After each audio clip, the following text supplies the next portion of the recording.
Why, hi there, it's Uncle Ron, and it's time once again for the Digital to Dice podcast. Today, no Dave. Dave is feeling under the weather. We've gotten a whole bunch of snow where I am and where he is, and so it's just me, myself, and I today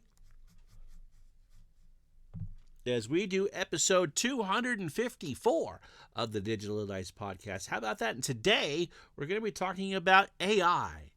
And who uses it, and how do you use it? And so, but first, ways to get a hold of us. First of all, the email is digital2dice, digital2dice at yahoo.com. Send us a text or leave a voicemail at 978-751-DICE. That's 978-751-3423. The website, of course, is www.digitaltodice.com. And if you'd like to be a Patreon at $2 or $5, you get invited to our Discord and can be a star of the week. And as you know, who doesn't want to be a star of the week? So it is episode 254. And before we get into the topic at hand, let me tell you what I've been playing. There. And Becky dropped something in, I'm sure. My 1956 Major League Replay has now gone into May. We've actually passed the Kentucky Derby date, and there's some good surprises right now. Trying to think. Boston and Kansas City and Cleveland lead the American League. That won't last all that much longer. The Yankees are up and coming. And in the National League, the Dodgers and St. Louis and Milwaukee are all fighting for that top spot. Cincinnati's starting to find their groove, and so we'll be doing 2 to 3 games for that next week on my channel. I actually started to contribute to the 7071 Hockey Co-op, which you can find on Facebook. I grabbed the 7071 season for Stratomatic, the PC version, and played a game actually today between the Minnesota North Stars and Montreal Canadiens because A, I'm a Habs fan, and B, I like Gump Worsley. Imagine that.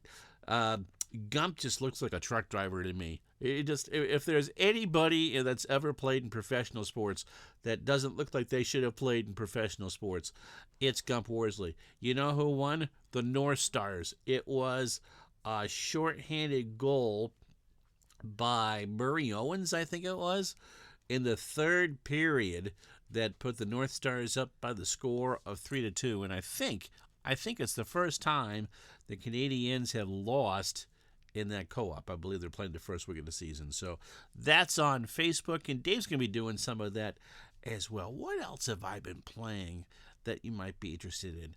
Oh, yeah. So I have a bunch of unofficial the BGG boards that you would go, kind of the cross between the master and the basic game in APA. I believe they are running some leagues. And I have, through the use of the internet over the years, have about 50 unofficial, not really APA seasons. And so I started trying to do the 82Js and play some of their games because that's about the time that they started to go from doormat to potential powerhouse. And a couple years later, of course, they were contending by 84 and won the American League East in 85. So, one of those feel-good historic stories there. However, when I noticed that when that team was put together, they all had the same card. Every single one of them all had the same card. So instead, I picked out 84 and did a week of Red Sox games against Baltimore, and now I'm doing the Mets and the Braves, and I think I'm going to do the Cubs for the National League and the Tigers because that was the year they just set the world on fire. Just having some fun with some solo play, using ball stat, ball score, liking it. Really don't know how much of it I can show, but I do like it. And if you're interested in the BGG boards, if you're a member of the APA Baseball Facebook group, you can grab them there. That's all awesome. All right, so let's get to the topic at hand. There,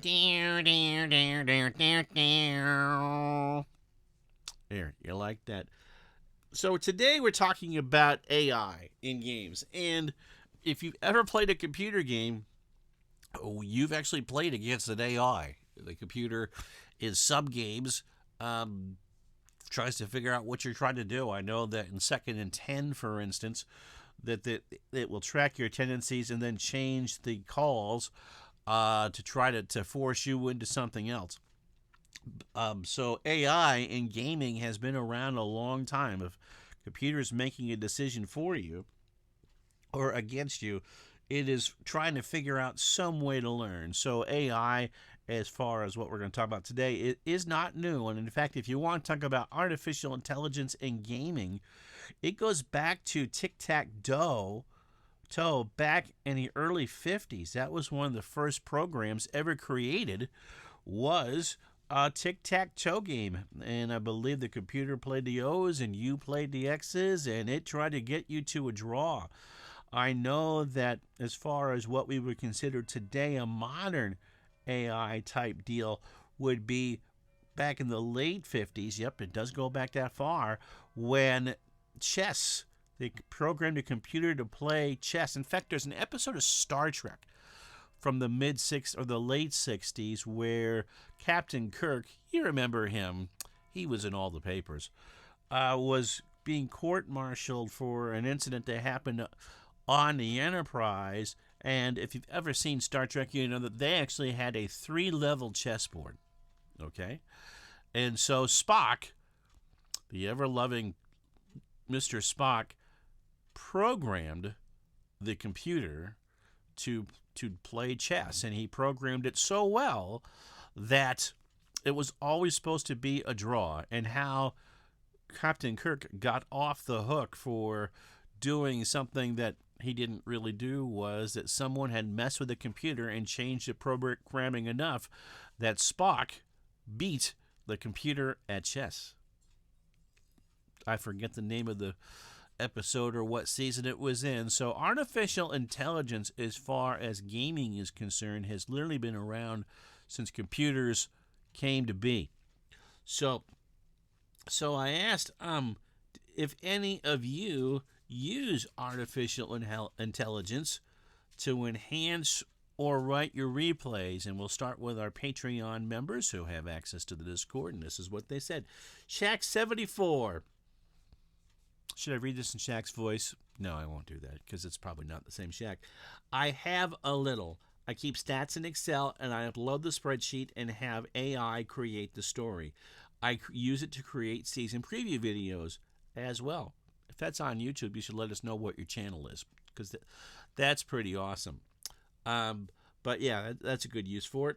Wolfie, Turbocharged Sports, says, I tried it, and as a former AP sports writer, I round canned what the AI wrote, because while it was clear the AI has a wonderful command of the language and could write some things very concisely, I beg to differ with that. I don't think that the AI writing is all that great at the moment. It has no clue about sports style. Doesn't have a lot of clue about fiction either, Wolfie. Particularly Associated Press sports style. Somewhere, Wolfie, I do have the AP style book. So for me, I'll stick with what I know and say thanks, but no thanks to the AI assists. Dan V agrees with Wolfie and says, I've used AI to create logos or images, but as far as writing goes, that's something that Dan V prefers to do himself. The graphics, I think, are one of the new things. In fact, I think that's going to be a pretty common thing. Don't look at the camera. Ron, you're on the just making audio. I think it's going to be one of the common threads as we go through this, is that people using it for artistic purposes to make logos and such. David C., how are you? To date, I've only dabbled with AI, mainly to come up with a league name, team name, and potential athlete names for a fictional universe. I've not asked it to write up a summary off a box score or something like that. I know Bernie Strom didn't. Hold on one sec here.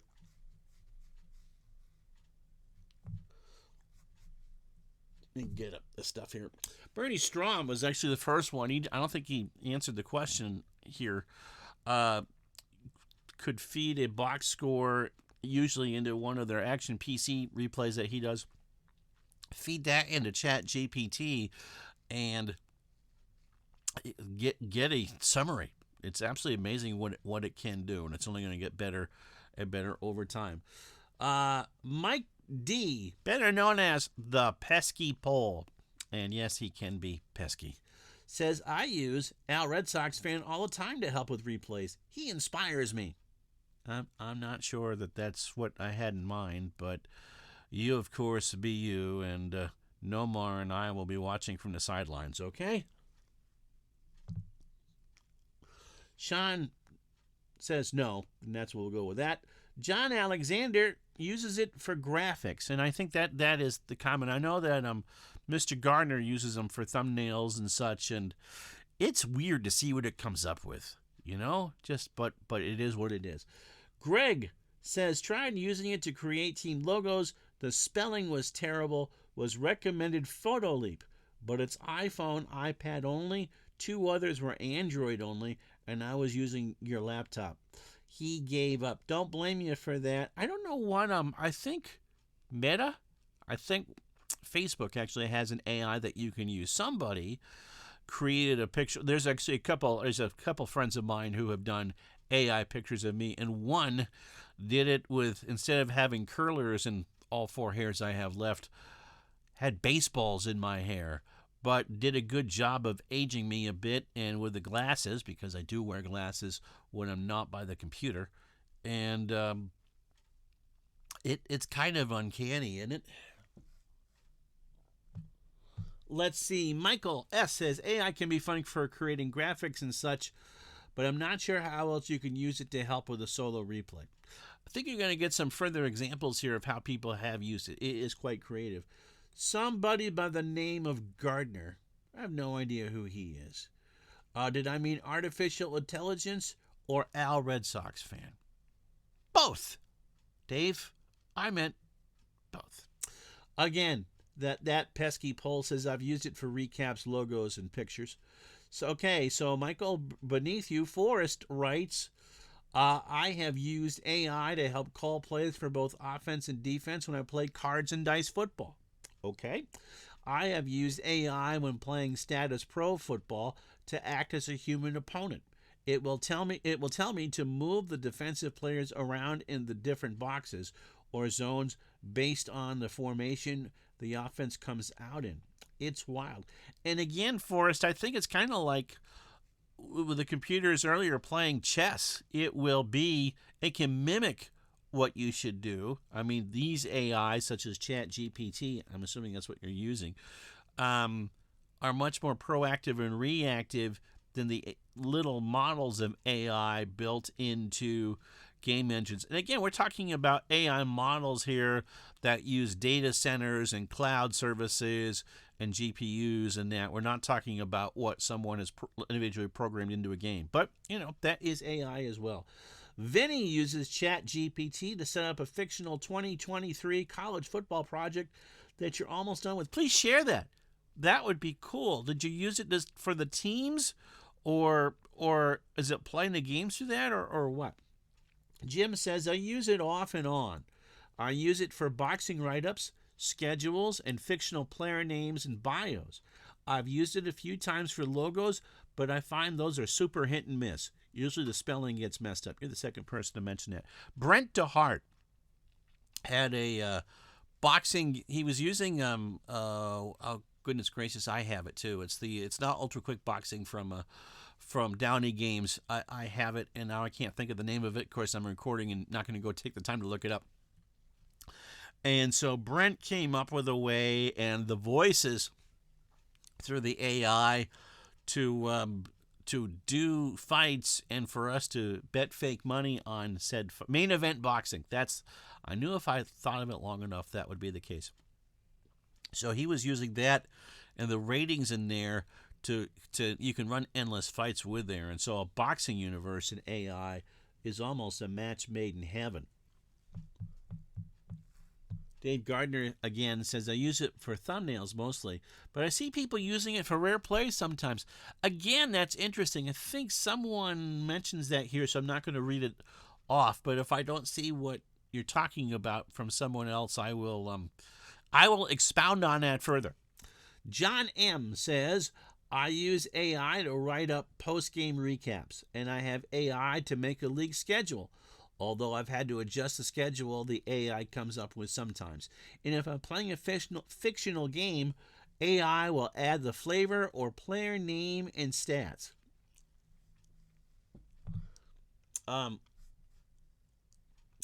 That sounds interesting. Tom asks, how do you use an AI to write up a post-game recap? Well, I will read John's example here. I will use ChatGPT. I'll give it a prompt like this. I need a one-paragraph summary of a fictional football game. I used the board game Fast Drive Football. The 1983 Miami Hurricanes defeated the 1996 Florida Gators by the score of 31-10. Florida scored on its first drive a field goal, its last drive a touchdown pass from Miami. Speedy Neal had an 11-yard touchdown run. Albert Bentley had 2 touchdown runs, 76 and 35. Bernie Kosar had a 16-yard touchdown pass to Eddie Brown to close out the Miami scoring in the fourth quarter. And ChatGPT wrote, I'll use my Vidi here. The 1983 Miami Hurricanes dominated the 1996 Florida Gators, securing a 31-10 victory. Florida opened the scoring with a field goal on its first drive, but struggled offensively until a late touchdown pass. Miami controlled the game with a relentless ground attack, highlighted by Albert Bentley's explosive touchdown runs of 76 and 35 yards. Speedy Neal added an 11-yard touchdown run, while Bernie Kosar connected with Eddie Brown for a 16-yard touchdown pass in the fourth quarter to seal the win. Miami's defense stifled the Gators, ensuring a convincing victory. Not a very good Vinny, but that's a pretty good write-up. And then John says, I followed up by asking who were the defensive stars, and the ChatGPT gave this response. Since Fast Drive Football doesn't track individual defensive stats, we can infer the defensive stars based on Miami's dominant performance. The 1983 Hurricanes defense was led by linebacker Jay Brophy, who anchored the unit with his leadership and tackling ability. Defensive back Benny Blades likely played a key role in shutting down Florida's passing attack, while defensive lineman Kevin Fagan and Tony Fitzpatrick would have pressured the Gators' quarterback and disrupted the run game. Their collective effort held Florida to just 10 points, making them the unsung heroes of the game. You know what? I don't know if they played 83 and 96. Never mind. John continues, you can tell at the final score, and it can fill in the rest if you're if you're playing a final score only quick play game. For example, he played the 85 Bears versus the Browns, and the Bears won 17-7. He needed a one-paragraph write-up on the game. And so I'll do my Harry Callis for this in a gritty show, or my best NFL Films voice. In a gritty showdown at Soldier Field, the 1985 Chicago Bears clinched a hard-fought 17-7 victory over the Browns. The Bears' legendary defense smothered Cleveland's offense throughout the contest, forcing key turnovers and stifling any scoring momentum. A pivotal touchdown run early in the second quarter gave Chicago the lead, while consistent, disciplined play on both sides of the ball kept the Browns at bay. You can just kind of hear the music in the background and see, Bernie Kosar eating a lot of AstroTurf at this point. Despite Cleveland managing a solitary touchdown late in the game, the Bears' relentless pressure and balanced offensive attack ensured they maintained control from start to finish, solidifying their reputation as a dominant force on the gridiron.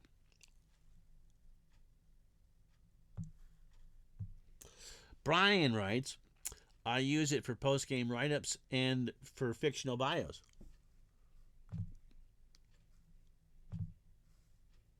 And he uses ChatGPT as well. I'm not going to read that.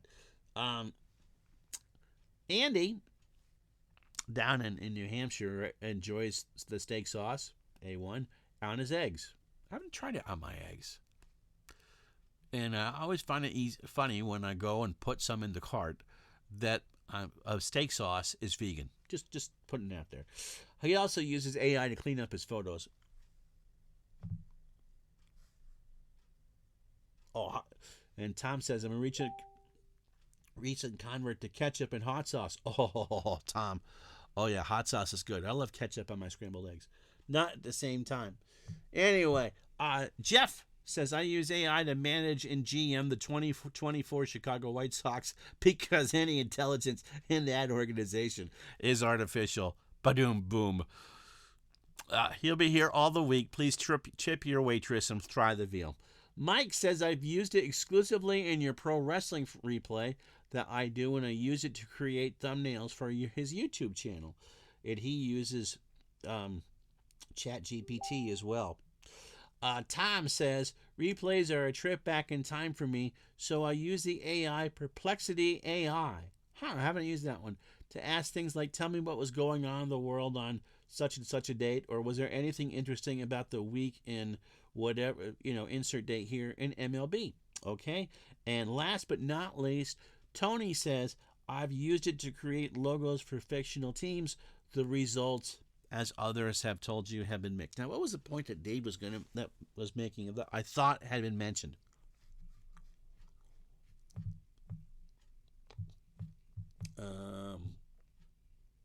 Rare plays. I forget who it was that brought this up, and it may have been something in some of the other Facebook groups that we take part in. That someone will put in. I think I saw this for football. That someone will suggest to ChatGPT, okay, it's 3rd and 10 for the Giants on their own 43. Can you suggest a rare play for me to run? And it will spit out some sort of scenario, and then you can kind of go from there. And so I think ChatGPT is probably the closest to, I think, what everyone else uses. Perplexity I'll have to try. I'm using Claude to help with some writing things. It's great with suggesting ideas and such. I'm not using it to write for me, but it does make a very good beta reader. The writing it does, as far as, okay, here's what I've done, where should I go from here? The ideas are good, the writing isn't. And of course, software like Pro Writing Aid and Grammarly use AI to correct your grammar anyway. So we've all used it. All right, so there you go. That's how you use artificial intelligence in your gaming. And, the concepts that, just weren't there a couple years ago. I think that the things that people will use it for in the future, again, to sit there and feel like to have a semi-human opponent when you play, I think that is a great idea. Along with the write-ups, and we read you a couple that John supplied, and that's great. And it saves time in that department. You've already taken the time to play the game, and in writing like that, it's fine. It's absolutely fine. I mean, as Wolfie mentioned when we did the Patreon stuff, that it doesn't quite do the Associated Press style book for that, but I think for most people that's there. And again, some people, writing is a challenge, and that certainly will help with that. Okay, the stars of the week will be back next time we get around to it. So once again, I'm Uncle Ron, and this is the episode 254 of the Digital Dice podcast. Ways to get the website, of course, www.digital2dice, that's TODice.com. The email is digitaltodice@yahoo.com, or you can send us a text or leave a voicemail at 978-751-DICE. That's 978-751-DICE. Or 978, because I was supposed to read the numbers this time, Ron, 751-3423, and one of us will get back to you or talk about it on the show. So the 3 stars will be back the next time around, and we thank everyone who contributed to the show this week. Don't forget, for $2 or $5, join the Patreon, and you can join the gang on the Discord. And with all that, I'm Ron Juckett. Thank you so much for listening. We will talk to you the next time. Bye-bye.